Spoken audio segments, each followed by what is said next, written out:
Vote দিলে হবে বাক স্বাধীনতার জন্য। আজকে আমার সন্তান সমতুল্য ছেলেকে অনুসরণ করা লাগে। What is the cause? কিসের ভয়?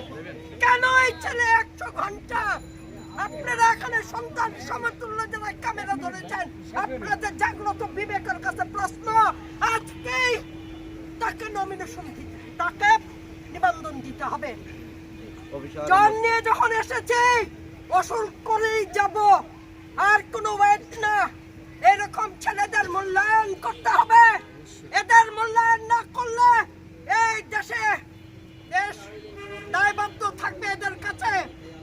আছি আপনারা কথা বলেন, ওনাদের ভিতরে সিগন্যাল দেন যে দুর্বার আন্দোলন হবে। সেদিন যদি এই তারেক মারা যেত, কেউ কি তারেককে মনে রাখতো? আমি তো রামপুরায় ছিলাম। হ্যাঁ, আপনারা কথা বলেন। পরিষ্কার বলতে চাই, 100 ঘন্টা আর ওয়েট আমরা করব না। অনেক লোক আসবে, অনেক মা আসবে, এই ছেলের সাথে অনেক মা আছে। অর্থাৎ সাবধান।